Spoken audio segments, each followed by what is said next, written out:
Equity markets stay afloat despite conflicting signals. Asian shares retreated in thin holiday trade on Monday amid persistent worries about inflation and geopolitics. The Shanghai Composite Index dropped despite the data showing that China's GDP expanded by 4.8% in the first quarter from a year earlier, exceeding expectations for a 4.4% gain. On the negative side, however, retail sales fell 3.5% in March, the most on an annual basis since April 2020. Adding to a bearish tone, Shanghai reported its first COVID deaths since the start of the latest lockdowns. While European stocks were closed on Easter Monday, Wall Street stocks fell slightly at the start of the week and the 10-year Treasury yield reached its highest level since late 2018. The Fed's Bullard said overnight that he will not rule out a 75 basis points increase, but the base case is not for more than 50 basis points at any meeting.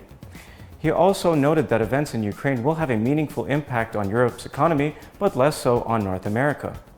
The next day, Asian equities retreated, with the MSCI's broadest index of Asia-Pacific shares outside Japan shedding 0.5%.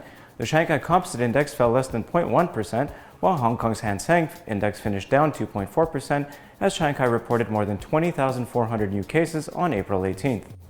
Elsewhere, the RBA minutes showed that the members agreed to the financial conditions in Australia remaining highly accommodative. Wall Street stocks bounced on Tuesday despite disappointing quarterly results from Netflix and gloomy predictions from the IMF. In a half-a-year early update, the fund has cut its growth forecast for 2022 by 0.3% to 3.7%, citing developments surrounding Russia-Ukraine crisis. Meanwhile, Netflix reported it lost 200,000 global subscribers in the first quarter. This marks the first time it has lost subscribers in more than 10 years. The company's shares were down more than 26% in after-hours trading.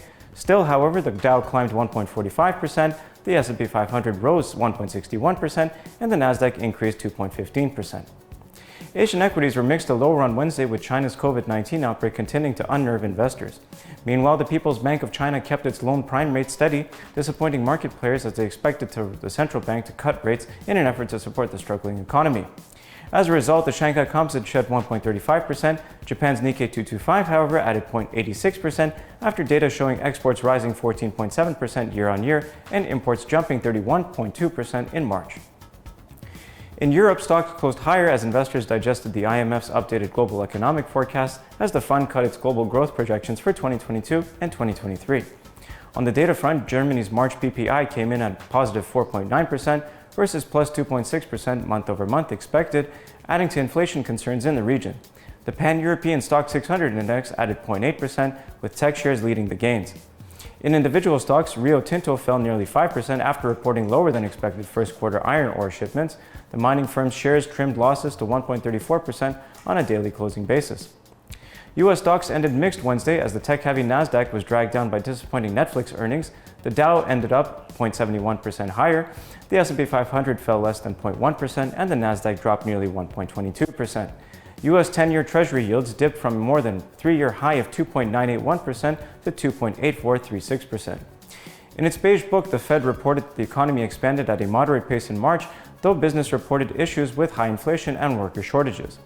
Meanwhile, San Francisco Federal Reserve President Mary Daly said she would support getting the Fed's overnight interest rate up to about 2.5% by the end of the year, striking a less hawkish tone as compared to her colleagues. In currencies, the USD index rallied to March 2020 highs around 101.00 earlier in the week. The U.S. currency continues to derive support from safe haven flows amid the ongoing military operation in Ukraine and rising inflation pressures globally. After reaching new peaks, however, the greenback retreated back down to the 100.30 area amid profit-taking. Less hawkish comments from Fed officials could have added to a local selling pressure surrounding the U.S. currency after Bostic and Evans tried to push back against the idea of a larger than 50 basis points increases by the central bank. Despite the retreat, the overall bullish tone surrounding the greenback remains intact.